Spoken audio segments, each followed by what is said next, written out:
Bonitinha e bonitão. Hoje o nosso tema vai dar o que falar porque ele existe em todos os segmentos das nossas vidas. Sabe quando você dá aquele crédito àquela pessoa e ela não cumpre o que prometeu? Que raiva, não? Então, seja por educação, um compromisso, é sempre um compromisso, né? E se você se comprometeu, comprometido está com aquilo ou com alguém. Pode ser aquele valioso disco que você emprestou e juraram de pé juntos devolver. Isso nunca vai acontecer, com o livro é igual. Ou aquela grana aí então, que se comprometeram a depositar em uma semana, só não disseram de que século, e que você não viu e não vai ver a cor, pode acreditar. E aquela bonitinha que deixa você maluco numa hora, amasso, depois foge. Então, manda a cartilha para que o convívio social seja bom, que se você chegou, cumprimente, se pediu, agradeça, se sujou, limpe e se prometeu, cumpra. E foi por isso que o sábio ditado popular vingou por anos a fio. Bonitinho e bonitão, se você ajoelhou, vai ter que rezar. E para o tema de hoje eu convido dois atores que vão trocar experiências e provar que não estão dizendo, ou eu mesmo estou dizendo bobagem. São eles, Tadeu De Pietro, nosso já useiro e vezeiro, parceiro, e o Kiko Vianello, também parceiro do nosso programa. Obrigado aos dois. Te agradeço. Nós aqui agradecemos. Tadeu, você e o Kiko estão, não estava falando, né? No elenco de Brincando com a Morte, eu estava falando em off. Cuidado com esse flerte, inclusive, né? Bom, é um espetáculo carregado de humor ácido, é isso que eu ouvi mesmo? Ele é um espetáculo de humor inglês, do Joey Orton. O humor inglês é o que existe melhor. E é aquela coisa que não é o humor italiano, aquela coisa de você cair da cadeira de tanto rir. Ele é o riso... Sutil, aquele humor inteligente. E é um texto que o Joey Orton fez em 66, né? 66. E continua atual até hoje, que é exatamente a capacidade que algumas pessoas têm de explorar a boa-fé dos outros, né? E tirar vantagem disso. E às vezes é aquilo que você estava falando, né? As pessoas muitas vezes têm que se comprometer, têm que estar ligados ao outro, né? Esse compromisso ético. E muitas vezes as pessoas não têm. E até se aproveitam disso, né? Fazem exatamente o oposto. Bom, agora aqui, a peça foi escrita originalmente para televisão, Sim. que foi o que eu me informei, né? Exatamente. Tá. Em 66, como você falou. E o texto é do Joe Orton, que normalmente acontecia muito isso aqui no Brasil, agora nem tanto, mas houve uma crise de autores tão grande, todo mundo migrava, muita coisa do Joe Orton e de outros, né, autores ingleses. Sim. Agora, será que as referências geográficas foram adaptadas para o Brasil de hoje? Porque... Olha, eu acho que essa peça do Joey Orton, Brincando com a Morte, Funeral Games, o original, nós conservamos, eu acho que foi uma peça que nós conservamos, fomos fiéis ao texto, os nomes dos personagens, McCork, Pringle, e eu acho que o que sobressai nessa peça é a atualidade do tema. Apesar de ter sido escrito em 66, ele preconizou o que está acontecendo no Brasil, eu acho que em outros países. Até acho que começou lá antes do que começou aqui. Exatamente. Né?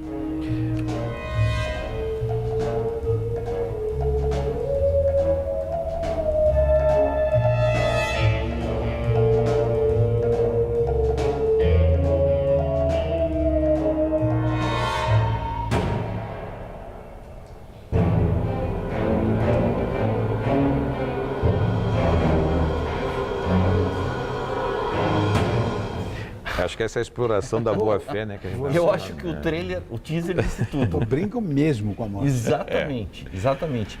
Eu acho que a peça tem essa coisa da religião, eu não digo de uma religião específica, mas essa coisa do balcão de anúncios, de um balcão de comércio que virou determinadas religiões ou grupos. A exploração da fé. Sim. Exatamente. E da boa-fé, principalmente das pessoas. Eu acho que o Joey Orton pegou isso naquela época, que estava começando a mediatização da fé, onde isso vai, digamos, para a massa, né, para o meio de massa, vem para a Inglaterra, vai para os Estados Unidos, depois vem para cá. Eu acho que o que ele brinca, e na realidade ele fala sério, mas brinca exatamente com essa questão. Tanto é que, na realidade, nós não falamos de uma religião específica, nós falamos exatamente da exploração da fé. E os personagens têm umas características exatamente, tanto um é explorador quanto o outro, cada um numa tendência. É farinha do mesmo saco. Mas são unidos adversários, mas de repente se degladiam. Nada como um bom golpe para uni-los. Então o que os une é exatamente o fato de serem os dois grandes canalhas, grandes cafajestes. Grandes vigaristas da religião. Que exploram isso. Na verdade, me parece que de alguma maneira isso tem sido uma coisa recorrente, né? Sim, essa atualidade, infelizmente. Existem hoje tantas igrejas que criam toda hora, que outro dia eu vi uma lista, eu não acreditei. Uma coisa gigantesca. Não digo as grandes, que já estão aí já há algum tempo, mas nunca ouviu falar. Não sei nem se tem fiel, mas... Tem muita gente séria, eu não tenho dúvida disso. Claro, em todas as religiões. Mas você vê, por exemplo, quando nós começamos o trabalho de mesa, se você fosse fazer o que você vê em determinados programas de televisão, e se você fosse transportar isso para o teatro, você ia falar, não, isso é demais. Isso é ficção. Porque tal é o absurdo que as pessoas fazem. Isso virou um cotidiano, né? Ele é ramerrão, né? Assim, ele é uma coisa assim cotidiana. E de repente as pessoas vão ver e falam assim, nossa, está parecendo que nós estamos assistindo alguma coisa ao vivo, né? Só que a gente vai para o absurdo exatamente da brincadeira para a gente poder exatamente extrapolar essa realidade. Olha, eu vou estar lá e quero convidar você para estar comigo lá também. Que eu estava comentando agora há pouco que o teatro é tão bacana, tão bom perto de casa, lugar legal, bonito, no Itaim, bairro tão nobre. É o Teatro Cultura Artística. Você lembra da Sala São Luís? Hoje chama-se Teatro Cultura Artística Itaim. Muito legal, um belo teatro. E a temporada é a seguinte, só tem horário nobre, presta atenção. Sexta, 21h30. Sábado, 21 horas. E domingo, 18 horas. Socorro. Vai até o dia 2 do mês que vem, até dia 2 de junho. Então corre porque a temporada é curta. Vamos brincar com a morte rápida. Isso. Fugindo dela. Claro. Naturalmente esse texto fala sobre a hipocrisia, sobre a moral. Isso sempre envolve mentira, falsidade.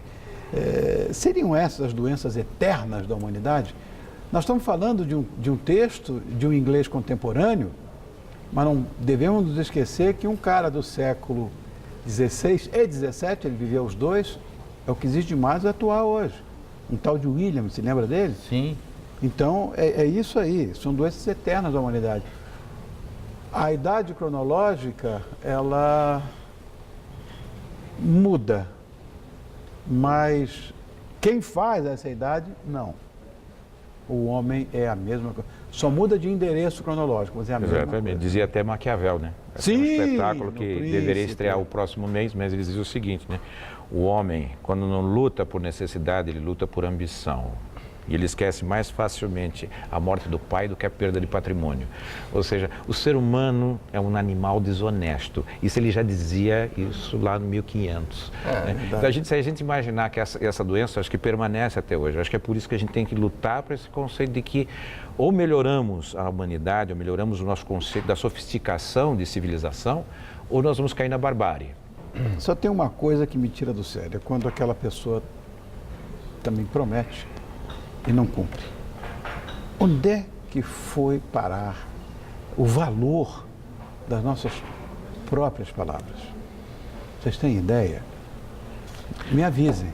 Mas é incrível, porque essa coisa de você, de repente, hoje, você pega a coisa da... Eu acho que o que está acontecendo? Nós estamos numa época totalmente digital, onde você vai perdendo a relação com as pessoas, essa proximidade, então você está conectado. Tudo é impessoal. Tudo é impessoal. E a partir do momento que tudo se torna impessoal, você para de verticalizar qualquer tipo de relação que você tem, ou sentimento por uma outra pessoa, ou consideração.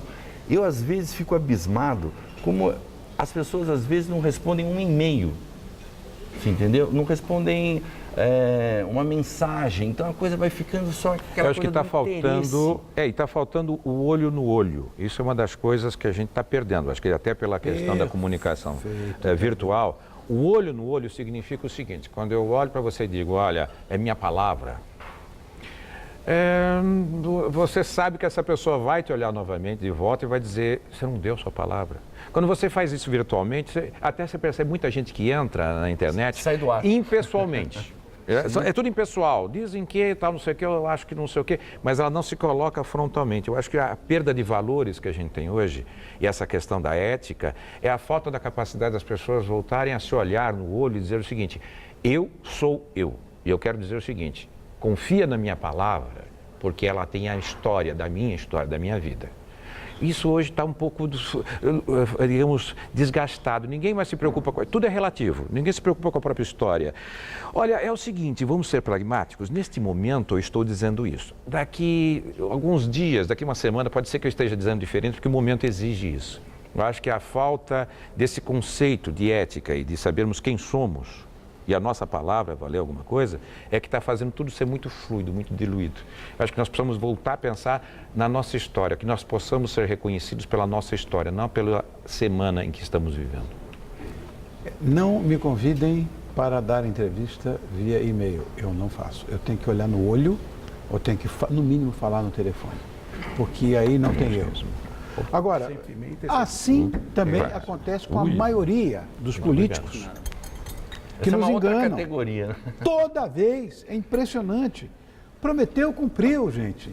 Você não vê isso, uma pessoa que abusa da nossa boa vontade, faz isso porque sabe que no final das contas, nós não estamos nem aí. Ou afrouxamos, ou sei lá. Ou esquecemos. Ou não temos noção de cidadania. Relevamos.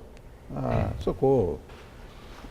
Não é isso que acontece? Com certeza. Eu acho que muito. Eu acho que até porque nós afrouxamos um pouco o conceito e até... não é questão de perdoar, não. Acho que perdoar é importante, a gente tem que aprender a perdoar. Perdoar sempre, tudo. Tudo. Eu acho que a grande diferença é relevar.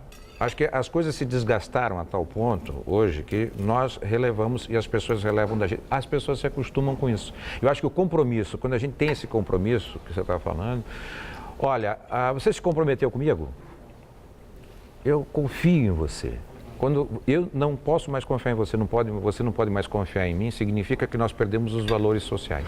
É claro que você não pode ser assim tão maniqueísta às vezes. Nem radical. Nem radical. Eu acho que existe uma zona de transição. Mas eu acho que o que acontece, mesmo você não podendo, às vezes, tem coisas que a gente promete, às vezes não consegue atingir aquilo que está prometendo. Mas o que falta? O que falta é a comunicação, é a satisfação. Mas então, acho que aí tem o compromisso. Porque se você até não consegue cumprir o que você prometeu, você vai chegar na sua franqueza e dizer o seguinte, olha, eu sou incompetente para cumprir isso. Eu me comprometi, mas não estou conseguindo. Você entende comigo o que está acontecendo? Vamos dividir esse processo. Mas acho que o que acontece a maior parte das vezes é a falta de compromisso. É onde as pessoas dizem, olha, eu falei, não me leva a sério. Infelizmente, eu não estava aquele dia, no dia muito. Se eu falei, não leva a sério. Eu acho que esse é um problema que nós precisamos nos levar um pouco mais a sério. Agora, essa história do ajoelhou, vai ter que rezar, mas não dá para você obrigar ninguém a fazer nada. Isso é da época do Chacrinha, esse termo ou não? Não era? É um pouquinho mais antigo. É mais antigo isso. Mais. Deveria ser uma condição para tudo na vida, isso geraria menos decepção.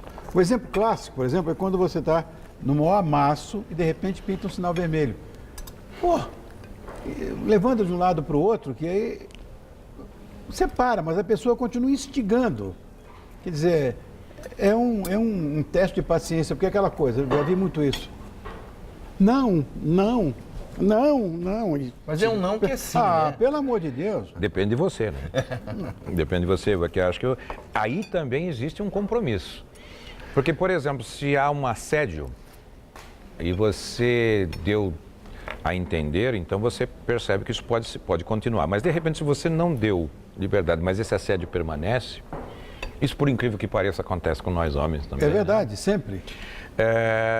Eu acho que aí tem uma falta até de respeito à sua integridade, à sua privacidade. Porque quando você não dá e o espaço, a pessoa continua pleiteando, é sinal que há uma provocação, há uma invasão.